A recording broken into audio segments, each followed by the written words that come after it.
तीन स्थान पर कथावाचक ने महिमा गाई, लेकिन चौथे स्थान की महिमा अद्भुत है। यहां वक्ता ने महिमा नहीं गाई, वक्ता से पहले श्रोता महिमा गाने लगे।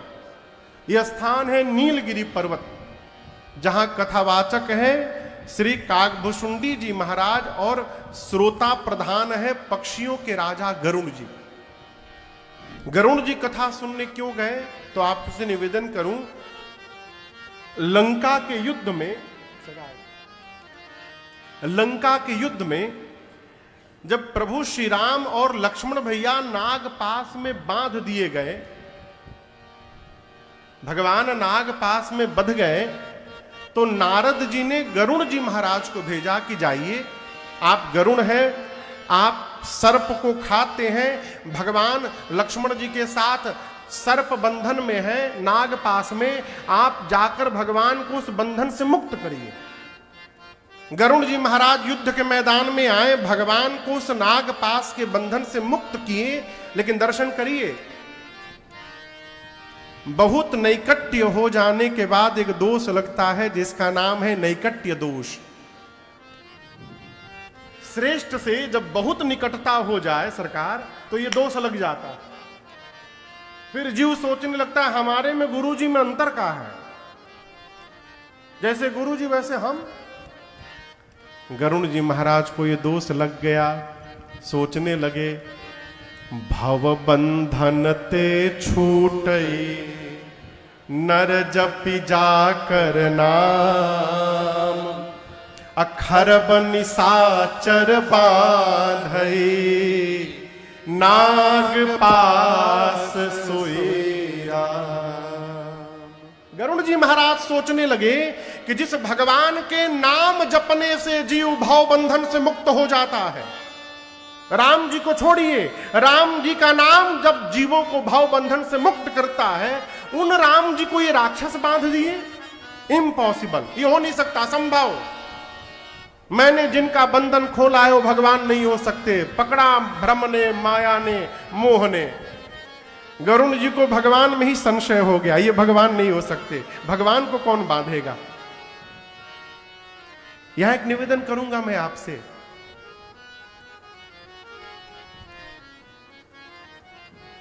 अपने से बड़े की जब कोई बात समझ में ना आवे ना, कोई बात हो चाहे कोई व्यवहार हो, तो गरुण जी की तरह बड़े पर संशय नहीं करना चाहिए। ये स्वीकार करना चाहिए कि अभी हमारी बुद्धि इस बात को समझने योग्य नहीं भई है, हमारी पात्रता ऐसी नहीं है कि हम इस व्यवहार को समझ जाएं। होता क्या है, जीव अपने श्रेष्ठ पर ही संशय कर लेता है। गरुण जी बोले मन में ये भगवान नहीं है। पहुंचे नारद जी के पास, जाकर बोले नारद जी कहां भेज दिए थे, वो भगवान थे। नारद जी मुस्कुरा कर बोले पकड़ लिया, आपको भी पकड़ लिया। गरुण जी बोले क्या पकड़ लिया? बोले बीमारी ने, बहुत खतरनाक बीमारी, हमको भी पकड़ा था एक बार। अब आप सोचिए, कोई कह दे कि आपको बहुत खतरनाक बीमारी ने पकड़ लिया है, नींद चली जाएगी। गरुण जी बोले फिर? नारद जी बोले मेरे पिताजी के पास जाइए, ब्रह्मा जी के पास। गरुण जी महाराज दौड़कर ब्रह्मा जी के पास गए, पूरी बात बताएं। ब्रह्मा जी बोले आपको भी पकड़ लिया? जेही बहु बार नचावा मोरी, सोई व्यापेओ विहंग पतितो ही। बोले इस बीमारी ने मुझे भी बहुत बार नचाया है गरुण जी। ब्रह्मा जी बोले मैं आपकी बीमारी दूर नहीं कर सकता।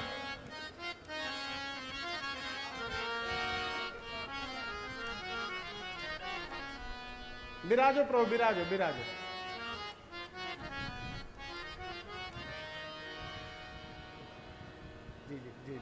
जी जी दंडो दंडो, विराजे जी जी जी, बड़ी कृपा बड़ी कृपा, जय जय। जैसे पहुंचे हैं ना, उसी तरह गरुण जी महाराज पहुंचे थे ब्रह्मा जी के पास। ठीक इसी तरह सरकार ब्रह्मा जी के पास आए। गरुण जी बोले हमको क्या हुआ है, पता नहीं चल रहा हमको। ब्रह्मा जी बोले बहुत खतरनाक बीमारी हो गई है आपको, इस बीमारी ने हमको भी कई बार पकड़ा हुआ है। गरुड़ जी बोले तब? ब्रह्मा जी बोले आपको स्पेशलिस्ट के पास जाना पड़ेगा, हमारे पास आपका ट्रीटमेंट नहीं है। बोले किसके पास जाऊं? रेफर किया ब्रह्मा जी ने, कैलाश पहुंचिए शंकर जी के चेंबर में। गरुड़ जी महाराज कैलाश जाने लगे, बीच रास्ते में बाबा नंदी पर सवार मिल गए। गरुड़ जी बोले प्रभु जय जय जय जय, आप ही के पास जा रहा था। ब्रह्मा जी ने देखिए ये प्रिस्क्रिप्शन देखिए रेफर किया है आपके पास, मुझे बहुत खतरनाक बीमारी हो गई है कोई। शंकर जी बोले आप तो रास्ते में मिले हैं, चेंबर मेरा कैलाश में है, रास्ते में ट्रीटमेंट कैसे करूंगा आपको? अब गरुड़ जी बोले आप ही लास्ट होप है हमारा, अब आप ही के शरण में आया हूं, कुछ करिए। शंकर जी बोले लक्षण बताइए। गरुड़ जी ने पूरी बात बताई। शंकर भगवान मुस्कुरा गए, बोले मुझे पता चल गई आपको कौन सी बीमारी हुई है, और ये भी पता चल गया है आपकी बीमारी जाएगी कैसे। गरुड़ जी बोले कैसे जाएगी? शंकर जी बोले तब ही होई सब संशय भंगा।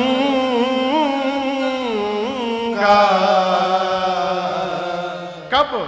जब बहुकाल करिया सत्संगा।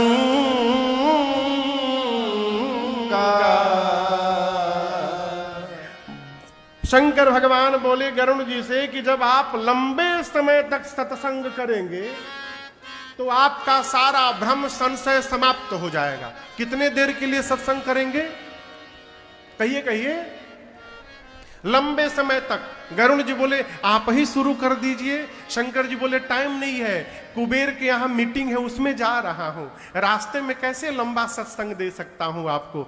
गरुड़ जी उदास हो गए। शंकर जी बोले उदास मत होइए, एक ऐसा जगह मैं जानता हूं जहां पर तजी हरि भजन काज नहीं दूजा, जहां भगवान की कथा को छोड़कर दूसरा काम ही नहीं है। 24/7 एक ही काम है, दिन रात भगवान की कथा होती है, वहां जाइए। गरुड़ जी बोले कहां जाऊं? शंकर जी बोले हिमालय में नीलगिरी पर्वत है, वहां जाइए, वहां एक कौआ महाराज है, उनका नाम है काक भुसुंडी जी। भुसुंडी सरोवर के पास बैठे रहते हैं और उस सरोवर में बृंद बृंद विहंगतः आए, झुंड के झुंड पक्षी आकर के बैठ करके और काक भुसुंडी जी के मुख से दिन रात राम जी की कथा सुनते रहते हैं। वहां जाकर जब आप कथा सुनिएगा ना, लंबा सत्संग अटेंड करिएगा, तो आपका सारा संशय भ्रम समाप्त हो जाएगा। गरुड़ जी महाराज तुरंत चले, कैलाश में बैठे भगवान शंकर के सामने मेरी मां पार्वती कहती है प्रभु आप चाहते ना तो एक क्षण में गरुड़ जी का भ्रम संशय समाप्त कर सकते थे, आपने ऐसा क्यों नहीं किया?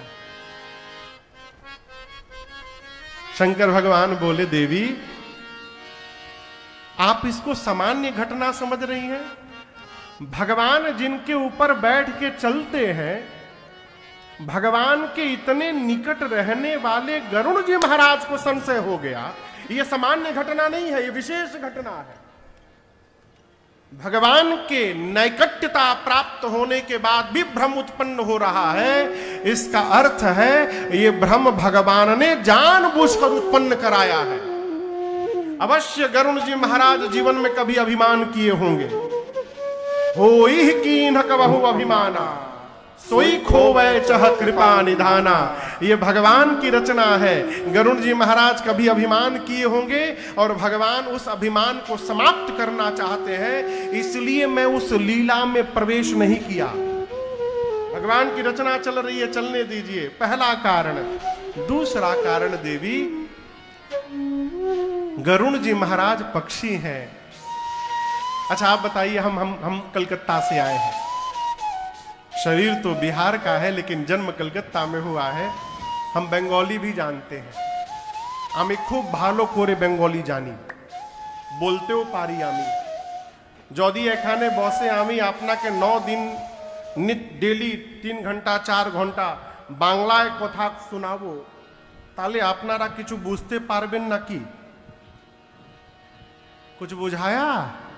नहीं बुझाया। शंकर जी यही बोल रहे हैं, क्या गरुण जी महाराज पक्षी हैं। एक पक्षी को पक्षी की भाषा ठीक से समझ में आएगी। मैंने जहां उनको भेजा है वहां कथा सुनाने वाला भी पक्षी है और कथा को सुनने वाला भी पक्षी है, इसलिए मैंने नहीं दूर किया, वहां भेज दिया। यहां गोस्वामी जी कहते हैं गरुण जी महाराज जैसे पहुंचे नीलगिरी पर्वत, जैसे मान लीजिए कथा का पंडाल है ना, इसी पंडाल को आप गरुण नीलगिरी पर्वत में काकभूषुंडी जी का आश्रम समझ लीजिए। ये पंडाल ही उनका आश्रम है। यहां बैठ के काकभूषुंडी जी, सामने तालाब में पक्षी बैठे हैं, यहां काकभूषुंडी जी कथा सुना रहे हैं। गोस्वामी तुलसीदास जी महाराज कहते हैं कि गरुण जी महाराज जैसे बाउंड्री वॉल से भीतर इन किए, अभी कथा सुने नहीं, केवल आश्रम का दर्शन किया। कथा होते होते उस आश्रम की इतनी महिमा हो गई थी कि आश्रम के दर्शन करने मात्र से, क्षण मात्र में गरुण जी महाराज का जितना संशय था, भ्रम था, मोह था, केवल आश्रम देखने से सारा भ्रम संशय समाप्त हो गया, मन निर्मल हो गया हो, आनंद हो गया। गरुण जी सोचने लगे अभी कथा नहीं सुना हूं, अभी सत्संग नहीं मिला। जिस स्थान पे सत्संग चल रहा है, सत्संग होते होते स्थान की इतनी दिव्यता हो गई कि उस स्थान के देखने मात्र से भ्रम समाप्त हो गया। यदि वो सत्संग मेरे कान में प्रवेश कर जाए तब जीवन में कितना परिवर्तन होगा, इसकी कोई कल्पना नहीं कर सकता है।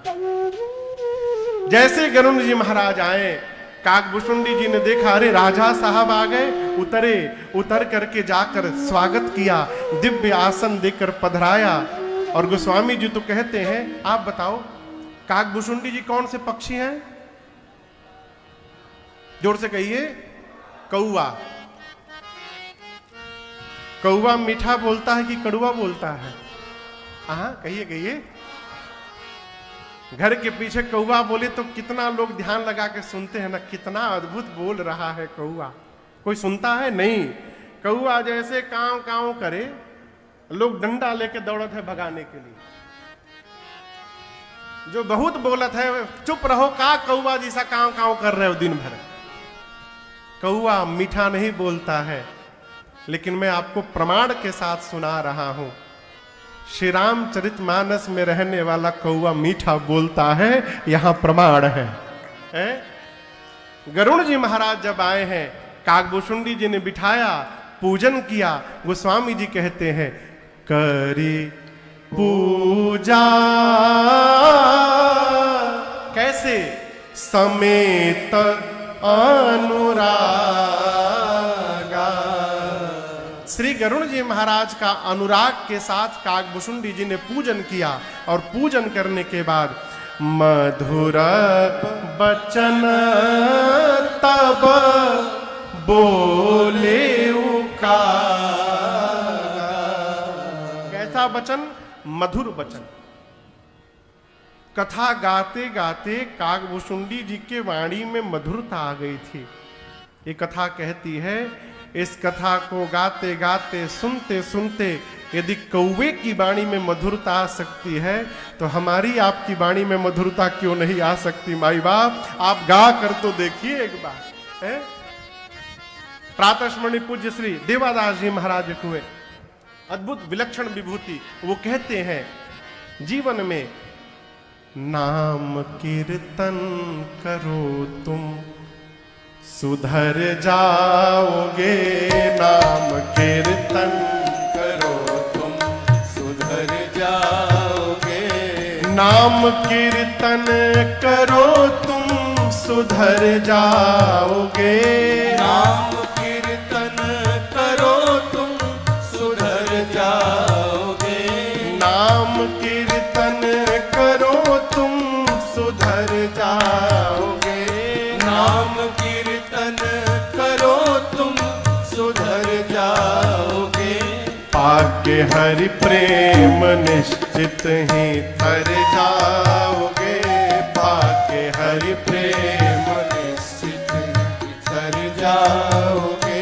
नाम कीर्तन करो तुम सुधर जाओगे। नाम कीर्तन करो तुम सुधर जाओगे। करके करुणा मनुज देह प्रभु ने दिया, करके करुणा मनुज देह प्रभु ने दिया, करके करुणा मनुज देह प्रभु ने दिया, करके करुणा मनुज देह प्रभु ने दिया। क्यों नहीं राम का नाम तुम गाओगे, क्यों नहीं राम का नाम तुम गाओगे, नाम कीर्तन करो तुम सुधर जाओगे, नाम कीर्तन करो तुम सुधर जाओगे।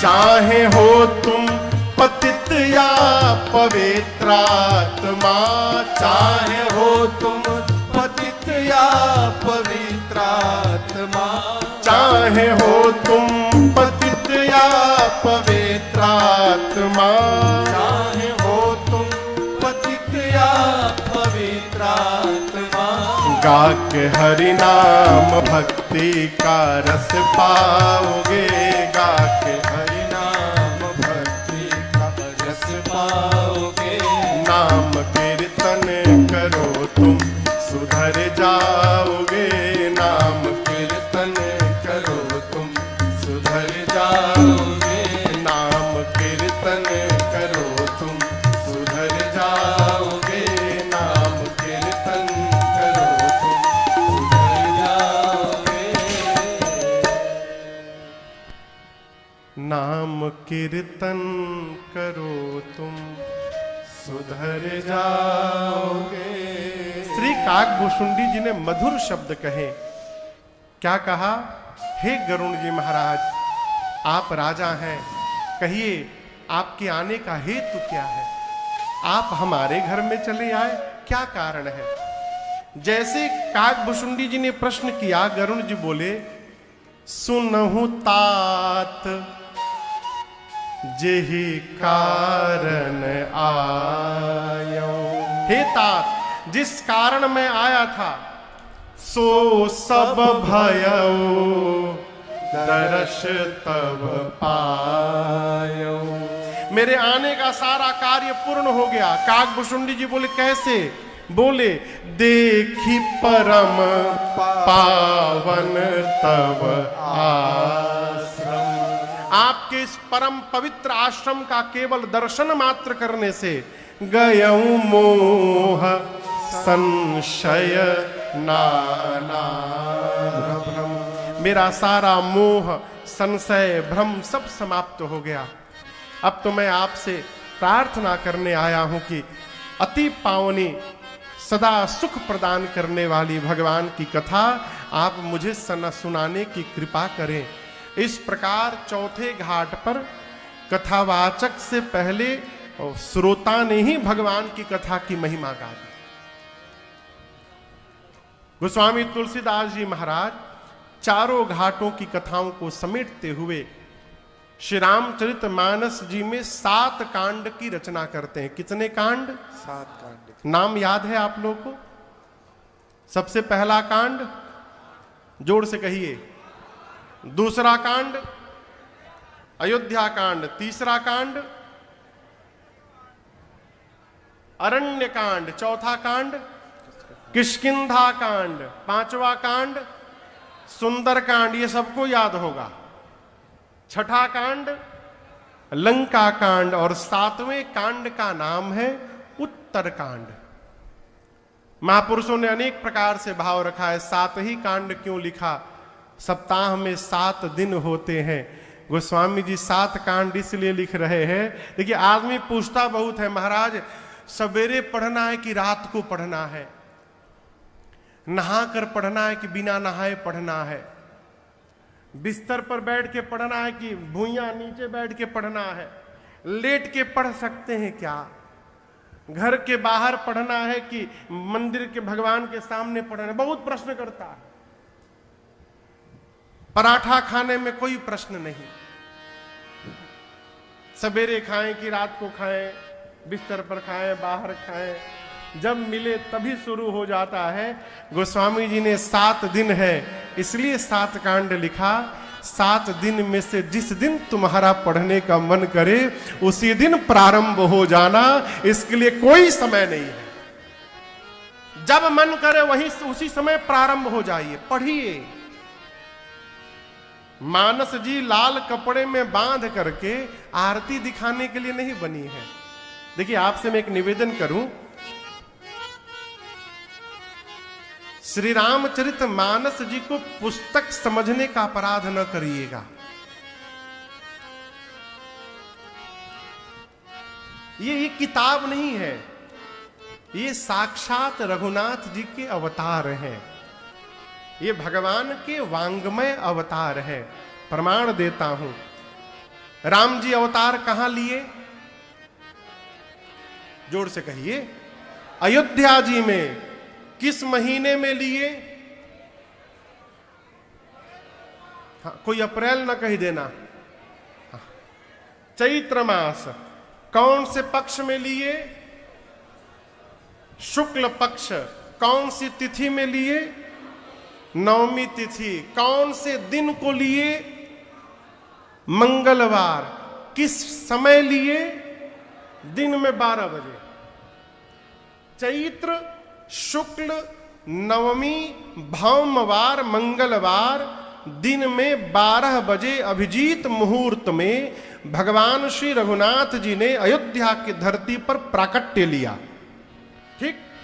गोस्वामी तुलसीदास जी महाराज श्री रामचरित मानस का लेखन प्रारंभ किए किस दिन पता है? जेहि दिन राम जन्म श्रुति गावहि, जेहि दिन राम जन्म श्रुति गावहि, तीर्थ सकल तहाँ चलिया वही, तीर्थ सकल तहाँ चलिया वही, नवमी भौमवार मधुमासा, नवमी भौमवार मधुमासा, अवधपुरी यह चरित प्रकाशा, अवधपुरी यह चरित प्रकाशा, अवधपुरी यह चरित प्रकाशा, अवधपुरी यह चरित प्रकाशा। गोस्वामी तुलसीदास जी बालकांड में कहते हैं संवत 1631 1631 ईस्वी नहीं संवत। अभी कौन सा संवत चल रहा है? 2081। सही बोल रहा हूं ना? 81 ना? आज से ठीक 450 साल पहले, सरकार ठीक एग्जैक्ट 450 साल पहले, आज से इस समय से 450 साल पहले गोस्वामी तुलसीदास जी महाराज अयोध्यापुरी में किस दिन, जिस दिन राम जी अवतार लेते, जही दिन राम जन्म श्रुति गावहि। वेद जो तिथि राम जी के जन्म का बताते हैं, चैत्र मास शुक्ल पक्ष नवमी तिथि दिन मंगलवार का। याद रखिएगा, नवमी तिथि हर वर्ष आती है, लेकिन यह आवश्यक नहीं कि हर वर्ष नवमी तिथि के दिन मंगलवार का दिन हो। कभी बुधवार को भी पड़ती है, कभी बृहस्पतिवार को भी पड़ जाती है, लेकिन संवत 1631 की रामनवमी मंगलवार को पड़ी थी। और केवल इतना ही नहीं, राम जी के जन्म के समय जोग लगन ग्रह वार तिथि सकल भय अनुकूल। राम जी के जन्म के समय जो जोग लग्न ग्रह वार तिथि नक्षत्र बने थे, वो सारी रचनाएं संवत 1631 की रामनवमी को दिन में 12 बजे बना। और उसी अयोध्यापुरी में बैठकर जिस जोग लग्न ग्रहवार तिथि में राम जी ने अवतार लिया, उसी अयोध्या में संवत 1631 में श्री रामचरित मानस जी ने भी अवतार लिया। इसलिए इस श्री रामचरित मानस को भगवान का स्वरूप बताया गया। ये भगवान का वांगमय स्वरूप है। इसलिए मानस जी केवल आरती उतारने के लिए नहीं है, इस मानस जी को अपने मानस में पहुंचाने का प्रयास करिए। मानस जी जब श्री रामचरित मानस से निकल करके इस मानस में पहुंचेंगी, तब इसका जनमानस पर प्रभाव दिखाई पड़ेगा और समाज पर प्रभाव दिखाई पड़ेगा।